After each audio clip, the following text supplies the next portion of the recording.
Assalamualaikum warahmatullahi wabarakatuh. Perkenalkan, kami dari kelompok 3 dengan mata kuliah penyusunan skala psikologi. Di sini saya akan menyebutkan anggota-anggota kelompok yang akan presentasi. Yang pertama ialah Dwi Apriyani Putri, Yesi Sapitri, Edu Kurniawan, Anissa Yansyah, dan Muhammad Jagat Triasajaya. Baiklah, langsung saja ke pemateri. Oke, baiklah saya akan menjelaskan apa sih definisi dari kecanduan media sosial.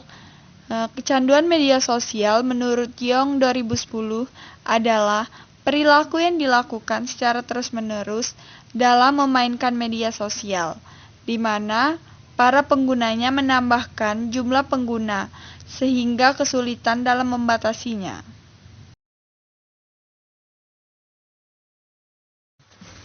Aspek-aspek kecanduan media sosial.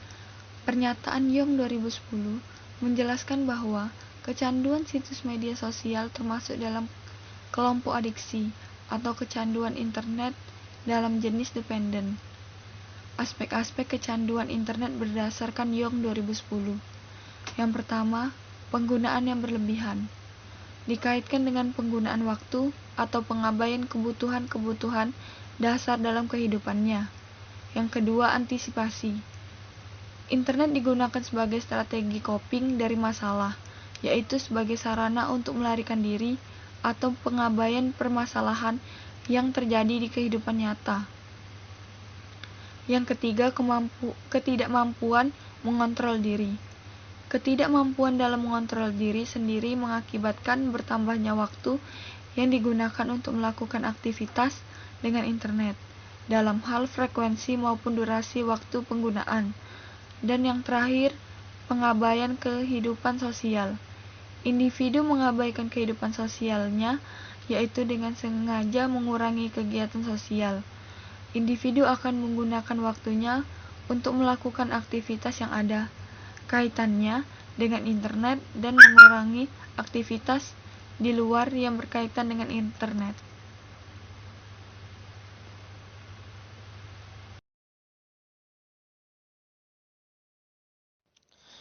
Ciri-ciri kecanduan media sosial menurut Young 2010 melihat kecanduan teknologi sebagai sebuah subset kecanduan perilaku.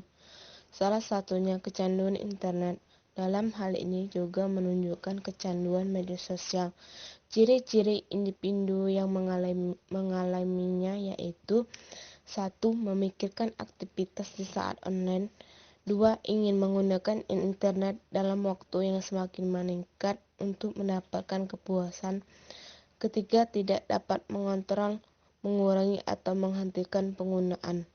4. Merasa gelisah, murung, tertekan, atau lekas marah ketika mengurangi aktivitas penggunaan media sosial. 5. Sebagai coping dari permasalahan. Tinjauan alat ukur kecanduan media sosial. Skala kecanduan media sosial dibuat oleh peneliti berdasarkan timbulnya perilaku akibat penggunaan media sosial yang diungkap Young 2010. Ada 6 item untuk mengukur dampak penggunaan media online yang berlebihan, yaitu sebagai berikut. Pertama, memikirkan aktivitas ketika online. Kedua, ingin menggunakan internet dalam waktu yang semakin meningkat untuk mendapatkan kepuasan. Ketiga, tidak dapat mengontrol, mengurangi, atau menghentikan penggunaan. 4. Merasa gelisah, murung, tertekan, atau lekas marah ketika mengurangi aktivitas penggunaan media sosial. 5. Online lebih lama dari waktu yang diharapkan. 6. Menggunakan media sosial atau internet sebagai cara untuk melarikan diri dari masalah atau sebagai coping dari permasalahan. Baiklah, saya akan menjelaskan jenis-jenis alat tes.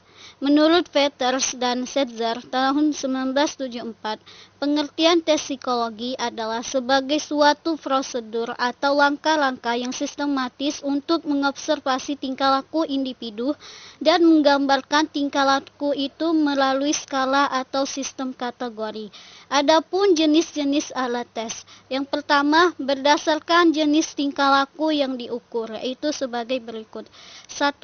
Maksimum performance test adalah tes yang dirancang untuk mengungkap apa yang dapat dilakukan oleh subjek dan seberapa baik ia dapat melakukannya. Dibagi menjadi 3, yaitu sebagai berikut. 1. Tes prestasi. Tes prestasi adalah yang disusun secara terencana untuk mengungkap performansi maksimal subjek dalam menguasai materi-materi yang telah diajarkan. Kedua, tes kecerdasan adalah untuk mengukur tingkat kecerdasan seseorang secara umum, maka hasilnya dibandingkan dengan nilai rata-rata yang telah tersedia. Yang ketiga, tes bakat. Tes bakat adalah tes yang disusun untuk mengetahui kemampuan individu dalam bidang-bidang khusus. Adanya tes ini karena perkembangan secara praktis maupun teoritis yang mengarahkan pada bakat-bakat yang dapat dipisah-pisahkan dalam tes kecerdasan. Perkembangan ini mendorong tes-tes terpisah untuk mengukur beberapa bakat yang aplikasinya luas. Yang kedua, typical performance test adalah tes yang disusun untuk mengungkap apa yang cenderung dilakukan oleh subjek dalam situasi-situasi tertentu. Dibagi menjadi 2, yaitu sebagai berikut. 1. Tes inventory, yaitu merupakan self-report questionnaire untuk menentukan karakteristik-karakteristik kepribadian, minat, sikap, dan nilai-nilai. Yang kedua, tes proyeksi adalah tes psikologi yang mengkategorikan kepribadian individu berdasarkan stimulus ambigu, bisa berupa kata, kalimat, gambar, foto, bercak tinta yang ambigu, dan tidak terstruktur. Selanjutnya, berdasarkan cara pengambilan atau administrasi, yaitu sebagai berikut. 1. Tes individual adalah tes yang dalam satu waktu diberikan hanya kepada satu peserta atau subjek tes. Kedua, tes kelompok adalah dalam satu waktu dapat diberikan kepada lebih dari satu peserta tes. Selanjutnya, berdasarkan batas waktu penyelesaian tugas. Yang pertama, speed test adalah alat ukur yang item-itemnya relatif mudah, punya batas waktu singkat, dan menekan pada kecepatan dalam mengerjakan tugas. Yang kedua, power test adalah alat ukur yang ciri-ciri punya derajat sukar, tidak ada batas waktu, dan lebih menekankan pada kemampuan menyelesaikan tugas atau kekuatan suatu alat tes.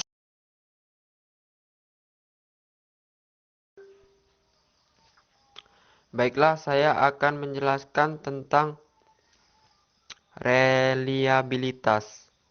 Reliabilitas merupakan derajat keajegan atau konsistensi di antara dua skor hasil pengukuran pada objek yang sama, meskipun menggunakan alat pengukur yang berbeda dan skala yang berbeda, atau Mehrens dan Lehman 1973, Reynolds, Livingstone, dan Wilson 2010. Dalam kaitannya, mereka memberikan penilaian pendidikan, prestasi atau kemampuan seseorang siswa dikatakan reliable jika dilakukan pengukuran. Hasil pengukuran akan sama informasinya, walaupun penguji berbeda, korektornya berbeda atau butir soal yang berbeda, tetapi memiliki karakteristik yang sama. Allen dan Yen 1979 menyatakan bahwa tes dikatakan reliable jika skor amatan mempunyai korelasi yang tinggi dengan skor yang sebenarnya. Selanjutnya, dinyatakan bahwa reliabilitas merupakan koefisien korelasi antara dua skor amatan yang diperoleh dari hasil pengukuran menggunakan tes paralel. Baiklah, saya akan menjelaskan tentang reliabilitas. Reliabilitas merupakan derajat keajegan atau konsistensi di antara dua skor hasil pengukuran pada objek yang sama, meskipun menggunakan alat pengukur yang berbeda dan skala yang berbeda, atau Mehrens dan Lehman 1973, Reynolds, Livingstone, dan Wilson 2010. Dalam kaitannya, mereka memberikan penilaian pendidikan, prestasi atau kemampuan seseorang siswa dikatakan reliable jika dilakukan pengukuran. Hasil pengukuran akan sama informasinya, walaupun penguji berbeda, korektornya berbeda atau butir soal yang berbeda, tetapi memiliki karakteristik yang sama. Allen dan Yen 1979 menyatakan bahwa tes dikatakan reliable jika skor amatan mempunyai korelasi yang tinggi dengan skor yang sebenarnya. Selanjutnya, dinyatakan bahwa reliabilitas merupakan koefisien korelasi antara dua skor amatan yang diperoleh dari hasil pengukuran menggunakan tes paralel. Selanjutnya, validitas.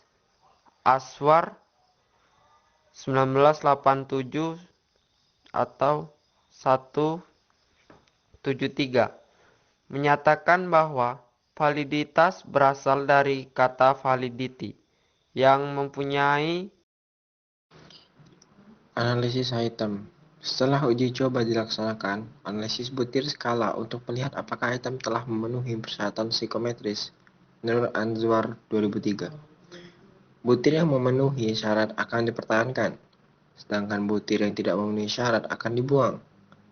Metode yang digunakan untuk melakukan analisis butir skala adalah dengan item homogeneity dan item discrimination.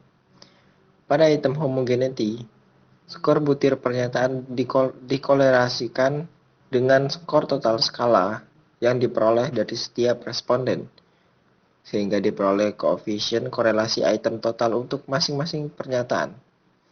Azwar 2003 menjelaskan bahwa dengan melihat koefisien korelasi antara masing-masing butir dengan skor total, akan melihat kesesuaian fungsi butir pernyataan dengan fungsi skala dalam mengungkap konstruk tersebut pada responden. Butir yang baik harus dapat mendukung fungsi skala, sehingga menjadi relevan untuk melakukan analisis butir berdasarkan korelasi skor di setiap butir dengan skor total yang diperoleh responden. Teknik korelasi yang digunakan adalah teknik korelasi person product moment, karena data merupakan variabel interval. Sebagai kriteria pemulihan butir skala digunakan batasan Rix lebih dari 0,30. Azwar 2003 menyatakan bahwa butir skala yang memiliki koefisien korelasi lebih dari 0,30 dengan skor total berarti dapat dianggap memiliki kesesuaian fungsi yang memuaskan dengan fungsi skala. Item. Setelah uji coba dilaksanakan, analisis butir skala untuk melihat apakah item telah memenuhi persyaratan psikometris menurut Anzwar 2003. Butir yang memenuhi syarat akan dipertahankan, sedangkan butir yang tidak memenuhi syarat akan dibuang. Metode yang digunakan untuk melakukan analisis butir skala adalah dengan item homogeneity dan item discrimination. Pada item homogeneity, skor butir pernyataan dikolerasikan dengan skor total skala. Sekian, terima kasih. Wassalamualaikum warahmatullahi wabarakatuh.